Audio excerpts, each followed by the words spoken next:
Doctor ortho Ayurvedic oil and capsule, अब दर्द भी घुटने टेकेगा। दिल्ली एनसीआर को पीएम मोदी की सौगात। पीएम मोदी ने मेरठ मेट्रो और नमो भारत ट्रेन का किया शुभारंभ। अपने संबोधन में पीएम मोदी ने कांग्रेस के शर्टलेस प्रोटेस्ट पर किया वार। कहा, कांग्रेस ने एआई समिट को गंदी और नंगी राजनीति का अखाड़ा बना दिया।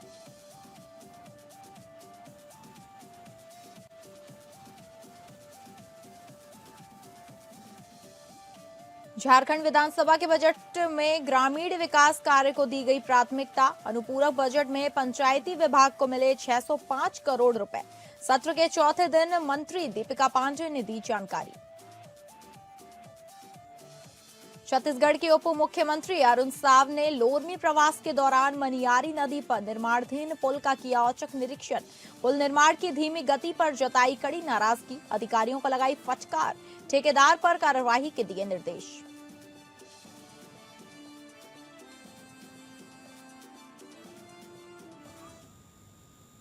नमस्कार, आप सभी का स्वागत है स्टेट लाइव में और मैं हूं आपके साथ अंकिता सिंह। स्टेट लाइव की शुरुआत करेंगे। प्रधानमंत्री नरेंद्र मोदी ने रविवार को 82 किलोमीटर लंबे Delhi Meerut regional rapid transit system के शेष हिस्सों का उद्घाटन किया। पीएम मोदी ने सराय काले खास से मेरठ के बेगमपुल स्टेशन तक नमो भारत ट्रेन का शुभारंभ किया। इसके साथ ही मेरठ मेट्रो का भी उद्घाटन किया। इस परियोजना के तहत दिल्ली मेरठ के बीच यात्रा समय घटकर 55 मिनट हो गया है। इस उद्घाटन समारोह के मौके पर उत्तर प्रदेश के मुख्यमंत्री योगी आदित्यनाथ भी मौजूद रहे। उद्घाटन के बाद पीएम ने एक जनसभा को भी संबोधित किया। उन्होंने कहा कि अब योजनाएं लटकती भटकती नहीं है।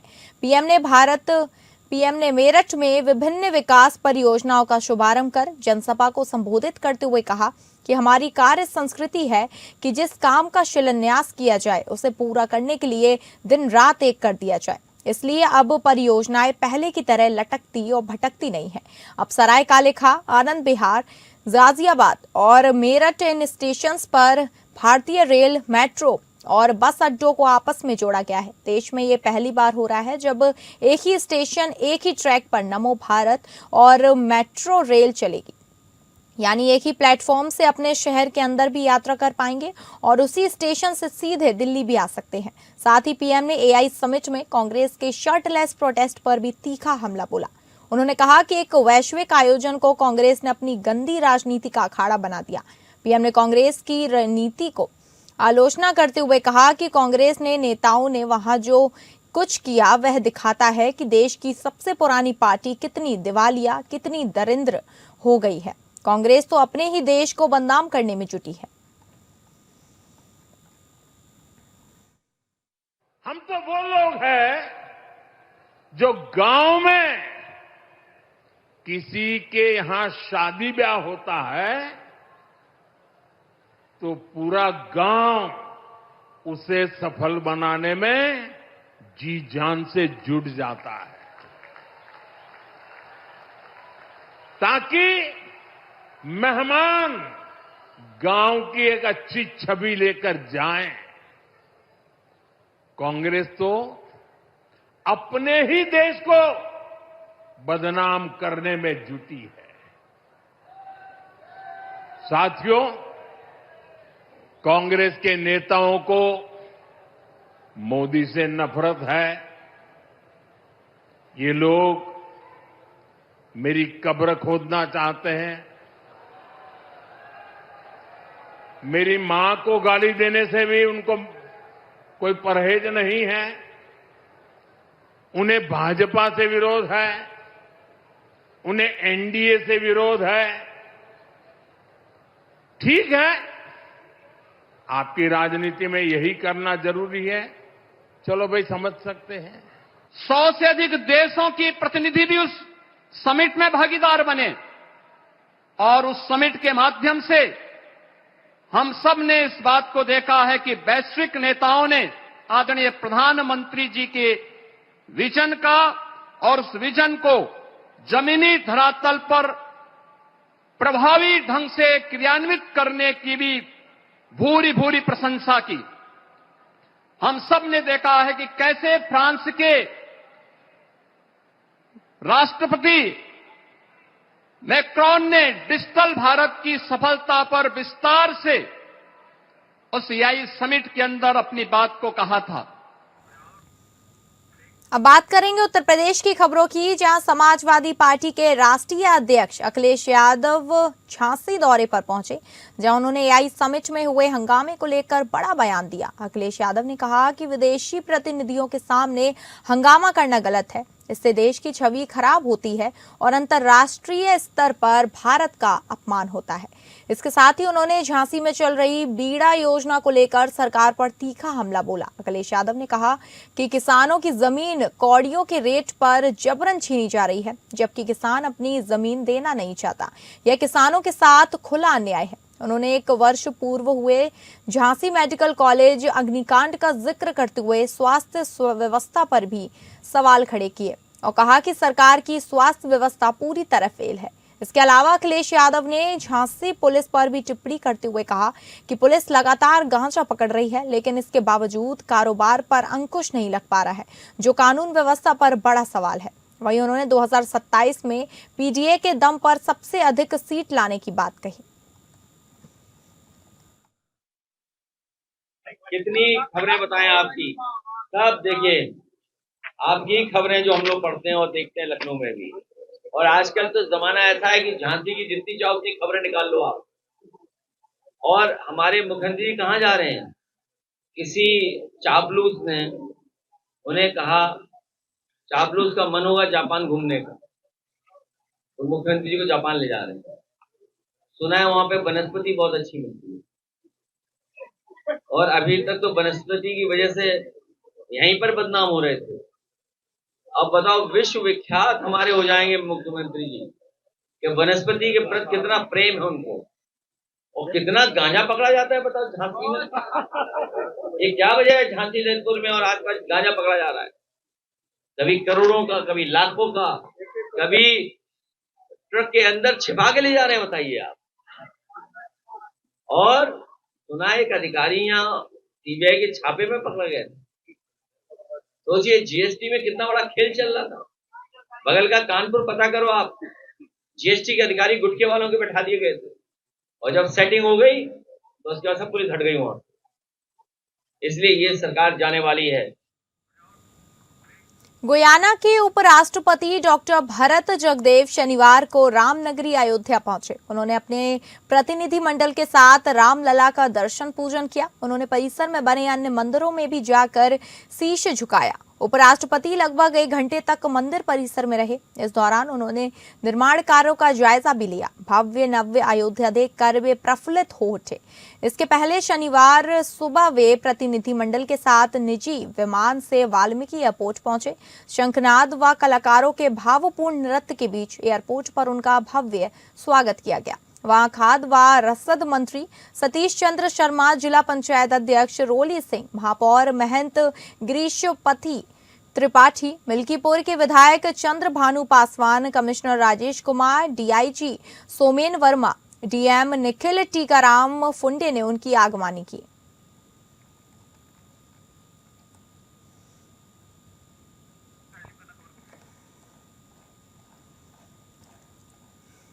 आपको बता दें, गुयाना के उपराष्ट्रपति डॉक्टर भरत जगदेव शनिवार को रामनगरी अयोध्या पहुंचे। उन्होंने अपने प्रतिनिधि मंडल के साथ रामलला का दर्शन पूजन भी किया। उन्होंने परिसर में बने अन्य मंदिरों में भी जाकर शीश झुकाया। उपराष्ट्रपति लगभग 1 घंटे तक मंदिर परिसर में ही रहे। इस दौरान उन्होंने निर्माण कार्यों का जायजा भी लिया। भव्य नव्य अयोध्या देखकर वे प्रफुल्लित हो उठे। इसके पहले शनिवार सुबह वे प्रतिनिधि मंडल के साथ निजी वाहन से वाल्मीकि एयरपोर्ट पहुंचे। शंखनाद व कलाकारों के भावपूर्ण नृत्य के बीच एयरपोर्ट पर उनका भव्य स्वागत भी किया गया। वहीं खाद्य व रसद मंत्री सतीश चंद्र शर्मा, जिला पंचायत अध्यक्ष रोली सिंह, महापौर महंत गिरीशपति त्रिपाठी, मिल्कीपुर के विधायक Chandra Bhanu Paswan, commissioner Rajesh Kumar, DIG Somen Verma, DM Nikhil Tikaram Phunde ने उनकी आगवानी की।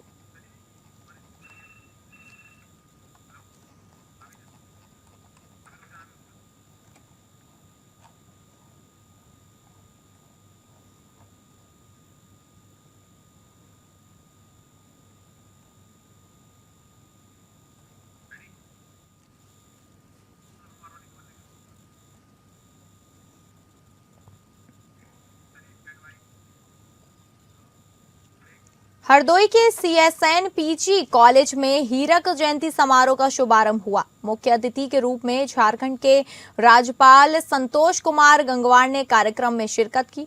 उन्होंने कॉलेज के नवनिर्मित प्रखंड भवन का उद्घाटन किया और शिक्षा के महत्व पर जोर देते हुए छात्रों को उज्जवल भविष्य के लिए प्रेरित किया। झारखंड के राज्यपाल संतोष गंगवार तथा उत्तर प्रदेश की उच्च शिक्षा राज्य मंत्री रजनी तिवारी ने दीप प्रज्वलित कर 21 से 27 फरवरी तक चलने वाले 7 दिवसीय समारोह का विधिवत शुभारंभ किया। इस अवसर पर राज्यपाल ने बाबा साहब डॉक्टर भीमराव अंबेडकर की प्रतिमा पर माल्यार्पण कर श्रद्धांजलि भी अर्पित की। समारोह का उद्देश्य कॉलेज की 60 वर्षों की शैक्षणिक यात्रा का उत्सव मनाने के साथ साथ नई राष्ट्रीय शिक्षा नीति पर परिचर्चा के माध्यम से विद्यार्थियों को नई दिशा प्रदान करना है। महोत्सव के दौरान सांस्कृतिक प्रस्तुतियां, एकेडमिक व्याख्यान, संगोष्ठियां तथा खेल प्रतियोगिताएं आयोजित की जाएंगी। कॉलेज के प्राचार्य प्रोफेसर कौशलेंद्र सिंह ने मुख्य अतिथि का स्वागत करते हुए संस्थान की गौरवशाली परंपरा और उपलब्धियों की जानकारी दी। कार्यक्रम में बड़ी संख्या में छात्र छात्राएं, शिक्षणगण और गणमान्य नागरिक उपस्थित रहे। राज्यपाल के आगमन को देखते हुए सुरक्षा के व्यापक इंतजाम भी किए गए। एएसपी पूर्वी सुबोध गौतम के नेतृत्व में भारी पुलिस बल तैनात रहा और परिसर में कड़ी सुरक्षा व्यवस्था सुनिश्चित की गई। समारोह का समापन राष्ट्रगान के साथ हुआ।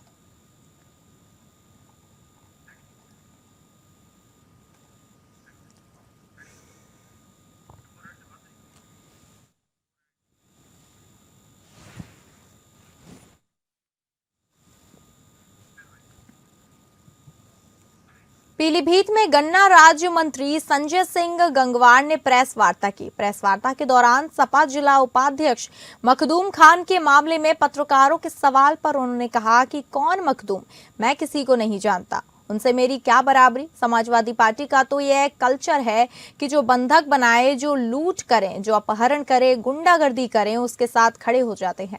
गन्ना राज्य मंत्री संजय सिंह गंगवार ने चेतावनी देते हुए कहा कि उत्तर प्रदेश में रहना है तो कानून का पालन करना पड़ेगा और जो पालन नहीं करेगा उसको कानून का पालन करना सिखाएंगे। वहीं कहा कि नौगवा चौराहे पर टुक टुक ई रिक्शा वालों से अवैध वसूली के संबंध में भी जिलाधिकारी ज्ञानेंद्र सिंह को दिए गए हैं निर्देश। वसूली करने वालों पर होगी कानूनी कार्रवाई। सपा के प्रदेश अध्यक्ष अखिलेश यादव पर कटाक्ष करते हुए गन्ना मंत्री ने कहा कि यूपी के मुख्यमंत्री से ट्यूशन लें और पीलीभीत के सपा जिला अध्यक्ष भाजपा के जिला अध्यक्ष से सीखें, क्योंकि भाजपा के जिला अध्यक्ष के निर्देशन में हम चुनाव जीतते हैं और सपा वाले सपा के जिला अध्यक्ष के निर्देशन में हारते हैं। विकास के मामले में मंत्री ने गिनाया सड़कों का विकास कार्य। प्रेस वार्ता के दौरान अपने पैतृक गांव से होते हुए जहानाबाद, शाही, बरेली, कुकड़ी, खेड़ा सड़क मार्ग को भूल गए।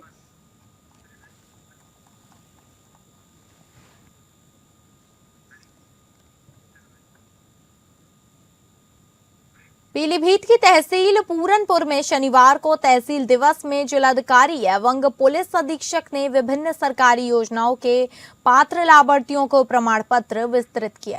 कार्यक्रम के दौरान मुख्यमंत्री आवास योजना के अंतर्गत चयनित पात्र लोगों को लाभ से संबंधित प्रमाण पत्र सौंपे गए, जिससे उन्हें आवास निर्माण की प्रक्रिया में सहूलियत मिल सके। इसके अलावा मुख्यमंत्री कृषक दुर्घटना कल्याण योजना के अंतर्गत दुर्घटना में मृत अथवा घायल किसानों के परिजनों को प्रमाण पत्र प्रदान किए गए। वहीं मुख्यमंत्री बाल सेवा योजना के तहत पात्र युवक युवतियों को भी लाभ से जुड़े प्रमाण पत्र सौंपे गए। अधिकारियों ने लाभार्थियों से योजनाओं का सही उपयोग करने की अपील की और कहा कि सरकार की मंशा जरूरतमंदों तक सीधा लाभ पहुंचाने की है।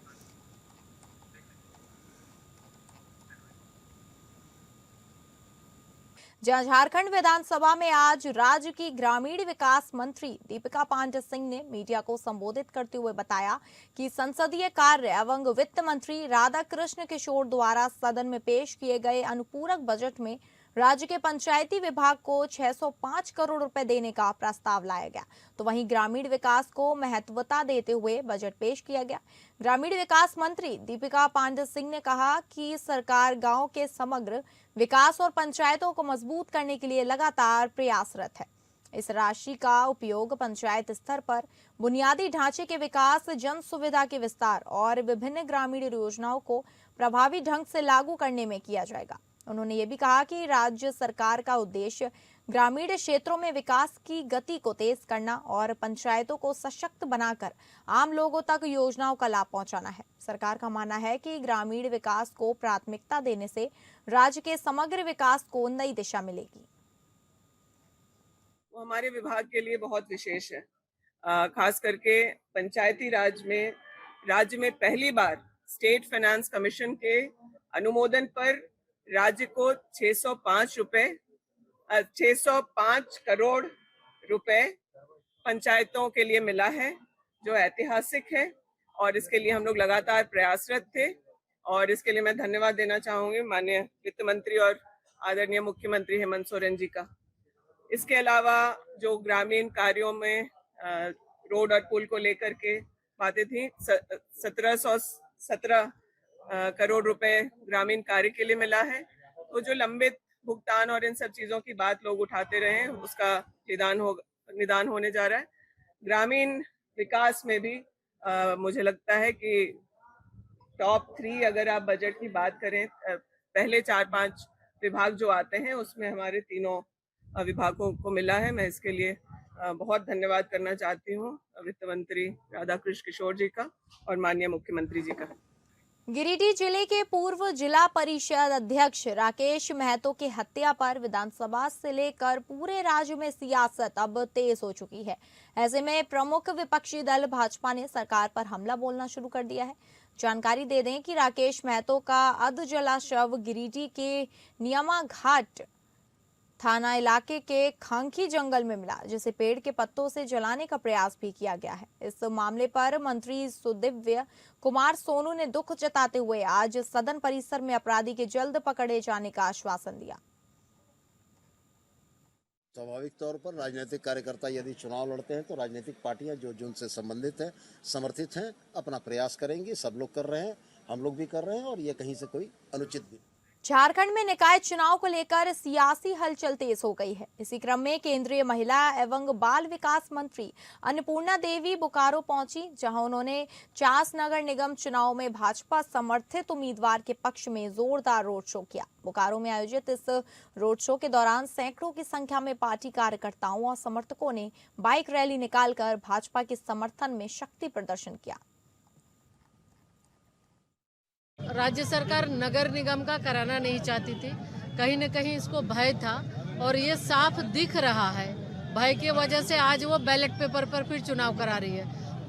माननीय उच्च न्यायालय और भारतीय जनता पार्टी के लगातार प्रदर्शन के बाद सरकार को यह निर्णय लेना पड़ा और आज 23 तारीख को चुनाव होना है। तो निश्चित तौर पे जो भी हमारे भारतीय जनता पार्टी, यहाँ पे भारतीय जनता पार्टी समर्थित उम्मीदवार अविनाश कुमार जी है, बिस्किट छाप इनका चुनाव चिन्ह है। आम जन के मन में है भारतीय जनता पार्टी, क्योंकि देश की सेवा, राज्य की सेवा और नगर की सेवा भारतीय जनता पार्टी ही कर सकती है। आम जन के लिए, आम जन के साथ रहकर पार्टी ही काम कर सकती है। झारखंड के 48 निकाय क्षेत्रों में होने वाले नगर निकाय चुनाव को लेकर कल वोट डाले जाएंगे, जिसे लेकर आज सभी प्रत्याशियों ने डोर टू डोर जनसंपर्क साधा। तो वहीं रांची की पूर्व मेयर एवं प्रदेश कांग्रेस महिला अध्यक्ष रमा खलको ने प्रचार के अंतिम दिन एपीएन न्यूज से खास बातचीत में रांची महापौर प्रत्याशी के रूप में अपना विजन साझा किया। इस दौरान झारखंड चैम्बर भवन में जेएससीए प्रेसिडेंट अजय नाथ शाहदेव, पूर्व केंद्रीय मंत्री सुबोध कांत साहेब भी बाकी सदस्यों के बीच उपस्थित होकर उन्हें अपना समर्थन देते नजर आए। राज्य के 48 नगर निकाय क्षेत्रों में होने वाला है चुनाव। 23 फरवरी की तारीख बेहद महत्वपूर्ण है। झारखंड के लिए नगर निकाय का चुनाव होने वाला है। इसी कड़ी में बात करने के लिए हमारे बीच मौजूद हैं रांची महापौर प्रत्याशी और रांची की पूर्व मेयर रह चुकी इस वक्त झारखंड महिला प्रदेश अध्यक्ष रमा खलको जी। क्या विजन है उनका, सबसे पहले जानेंगे, क्योंकि चुनाव प्रचार खत्म हो चुका है। किस तरीके से आपने जो प्रचार किया और तमाम लोगों से आप मिली, क्या कहेंगी, आपका क्या विजन होगा इस पर? कि इस बार का चुनाव प्रचार का समय बहुत कम दिन का था। हमने पूरी कोशिश की कि हर वार्ड में हम जाए और लोगों से संवाद स्थापित करें, क्योंकि 53 वार्ड अभी है, पहले 55 वार्ड था और सभी जगह लोग मुझे बुला रहे थे, लेकिन फिर भी वो संभव नहीं हो पाया। लेकिन हमारे जो सीनियर्स, हमारे जो कार्यकर्तागण हैं, कहीं पर कोई मंत्री चले गए, कहीं पर कोई सीनियर्स पदाधिकारी चले गए और वो उपस्थिति वहां पर रही और हम लोगों ने उनके जो समस्या है, वो समस्या 2008 की जो बरकरार समस्याएं हैं, उनको हम लोग देखने सुनने का हम लोगों को मौका मिला। अपनी जगह घूमकर प्रचार किया, लोगों से खुद जनसंपर्क आप साधने की कोशिश करती नजर आई। सबसे ज्यादा क्या इस वक्त रांची के लिए चुनौती है, यहाँ के विकास के लिए आपको ऐसा लगा, जिस पर अगर आपको मौका मिलता है, आप जीत कर आती है इस पद पर, तो आप उस पर सबसे पहले क्या काम करना चाहेंगे? देखिए, पानी का मुद्दा है सबसे पहले, क्योंकि गर्मी आती है और हमेशा नलकूप और कुआं सूख जाता है, तो पानी टैंकर से निगम देता है। तो हमारी ये प्रयास रहेगा कि कैसे हम उसको सिर्फ 1 महीने 2 महीने के लिए नहीं, पूरे हमेशा के लिए वो कैसे हम व्यवस्था करें, ताकि हमेशा से सबको पानी तरीके से लोगों को मिल सके। ये हमारी प्राथमिकता रहेगी। रांची की जो सबसे बड़ी समस्या है पानी की समस्या, इसके अलावा सड़क को लेकर जो समस्या है, जो स्वास्थ्य को लेकर समस्याएं हैं, उस पर उन्होंने जानकारी दी। जो विजन है ये उन्होंने बताया है। देखना ये होगा चुनाव के बाद, मतगणना के बाद जो नतीजे आएंगे 27 फरवरी की तारीख को, उस पर रांची की जनता किसके साथ खड़ी होती है। फिलहाल हमारे सहयोगी दीपक के साथ एपीएन न्यूज से मैं रांची। झारखंड विधानसभा में चल रहे बजट सत्र के बीच नेता प्रतिपक्ष बाबूलाल मरांडी ने राज्य सरकार की कार्यशैली पर कड़ी टिप्पणी करते हुए राज्य के कानून व्यवस्था, भूमि अधिग्रहण, खनन नीतियों, बजट घोषणाओं और प्रशासनिक नियुक्तियों से जुड़े मुद्दों को सदन में उठाया। वहीं राज्य के ऐतिहासिक और सामाजिक योगदान का उल्लेख करते हुए उन्होंने बिरसा मुंडा, जयपाल सिंह मुंडा और दिशोम गुरु जैसे विभूतियों के सम्मान में प्रतिमाएं स्थापित करने तथा उनके संघर्षों पर आधारित एक विशेष पुस्तकालय बनाने का सुझाव दिया। इस बात का जरूर ध्यान रखना चाहिए, जिनका जीविकोपार्जन का एकमात्र खेती है, तो कहीं खनिज हमें निकालना होता है तो वो जरूरी होता है। तो हमें उस बात का ध्यान रखना चाहिए, अगर जिसकी जमीन से हम खनिज निकाल रहे हैं तो जमीन के बदले उतनी जमीन हम उनको कहीं व्यवस्था करें। ये सरकार को इसकी विचार करना चाहिए और इस पर सोचना चाहिए। कोई बहुत बड़ा कठिन काम ये नहीं है, क्योंकि बहुत सारे वर्ग होते हैं, बहुत से जातियां होती हैं जो जमीन को देना भी सरकार को चाहती है, जमीन को बेचना भी चाहती है, क्योंकि वो अन्यत्र काम भी वो कर सकते हैं, बिजनेस भी कर सकते हैं, रोजगार भी कर सकते हैं। तो हमें इन सारी चीजों को ध्यान में रख करके, ताकि लोग उजड़े नहीं, लोग बेघर बार नहीं हो, इस पर सरकार को हर हमेशा सजग रहना चाहिए, क्योंकि आखिर सरकार काम करती है, जनता के लिए काम करती है। देश के चर्चित उद्योगपति गौतम अडानी रविवार को देवघर पहुंचे, जहां उन्होंने विश्व प्रसिद्ध बाबा बैद्यनाथ धाम में विधि विधान के साथ पूजा अर्चना की। कड़ी सुरक्षा व्यवस्था के बीच उन्होंने ज्योतिर्लिंग के दर्शन कर राष्ट्र और प्रदेश की उन्नति व समृद्धि की कामना की। मंदिर प्रशासन की ओर से पारंपरिक तरीके से उनका स्वागत किया गया। वीआईपी मूवमेंट के कारण परिसर में सुरक्षा चाक चौबंद रही। वहीं श्रद्धालुओं के बीच भी खास उत्साह देखा गया। दर्शन के उपरांत अडानी ने मंदिर परिसर का संक्षिप्त भ्रमण किया और स्थानीय पुजारियों से बातचीत भी की।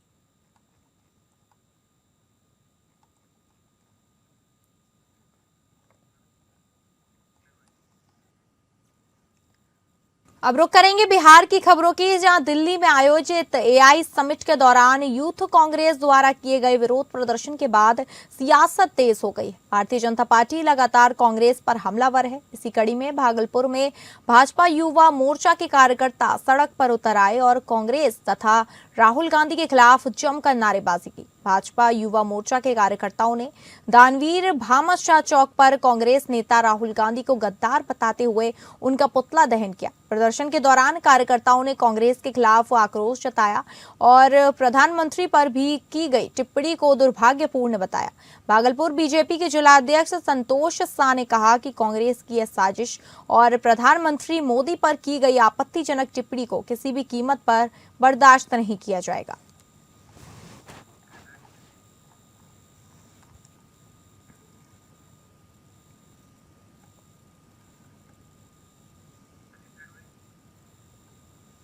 भागलपुर में नशे के खिलाफ चलाए जा रहे अभियान के तहत पुलिस को बड़ी कामयाबी मिली।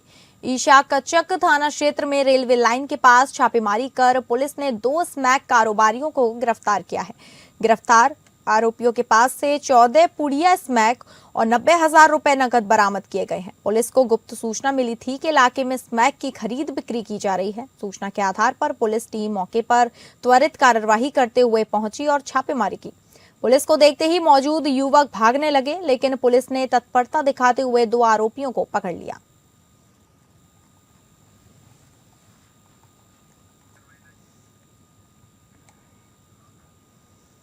गरीब ग्रामीणों को मदद का झांसा देकर उनकी मेहनत की कमाई और साख पर डाका डालने का एक गंभीर मामला सामने आया है। अमरपुल के विदनचक गांव में एक सीएसपी संचालक और उसके कर्मी पर धोखाधड़ी और गमन के संगीन आरोप लगे हैं। विदनचक निवासी रामविलास ठाकुर, वीणा देवी, खीरन ठाकुर और अर्चना कुमारी ने पुलिस को बताया कि उन्हें 25,000 रुपए का लोन दिलाने का लालच दिया गया था। सीएसपी कर्मी गुलशन कुमार ने लोन पास कराने का भरोसा दिलाया। फिंगरप्रिंट लेकर पीड़ितों को वादे के मुताबिक 25,000 रुपए दे दिए थे।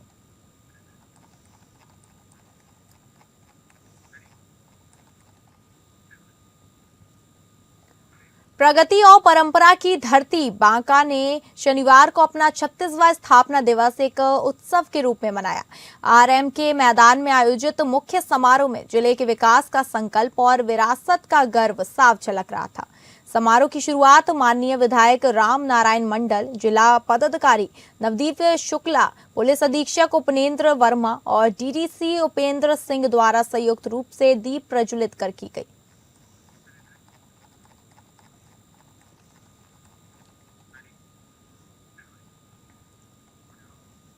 अब बात करेंगे छत्तीसगढ़ की खबरों की, जहां उप मुख्यमंत्री एवं स्थानीय विधायक करुण साव ने लोरमी प्रवास के दौरान ग्राम कारी डोंगरी और दरवाजा के बीच मनियारी नदी पर निर्माणाधीन पुल का औचक निरीक्षण किया।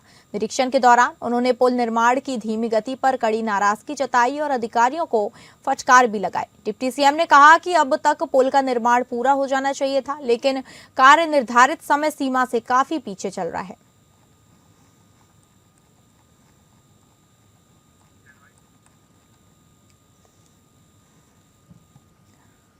नई दिल्ली में आयोजित एआई इम्पैक्ट समिट के दौरान कांग्रेस कार्यकर्ताओं के अर्धनग्न प्रदर्शन को लेकर सियासत गर्मा गई है। इसी मुद्दे पर रायपुर में भारतीय जनता युवा मोर्चा ने प्रदेश कांग्रेस कार्यालय का घेराव कर जोरदार प्रदर्शन किया।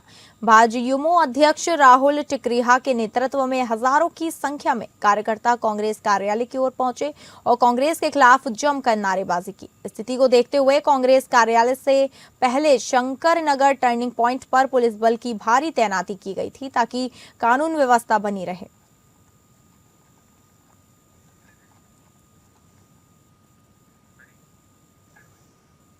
अब बात करेंगे मध्य प्रदेश की खबरों की, जहां नर्मदापुरम में रेत परिवहन को लेकर ट्रक मालिकों और प्रशासन के बीच विवाद गहराता नजर आ रहा है। प्रदेश के कई जिलों से आए रेत ट्रक ओनर्स एसोसिएशन के सदस्यों ने एकत्र होकर रेत ठेकेदारों समूह के कार्यालय का घेराव किया और ज्ञापन सौंपा। उनका कहना है कि वे शासन के नियमों के तहत रॉयल्टी का भुगतान कर वैध रूप से रेत परिवहन कर रहे हैं।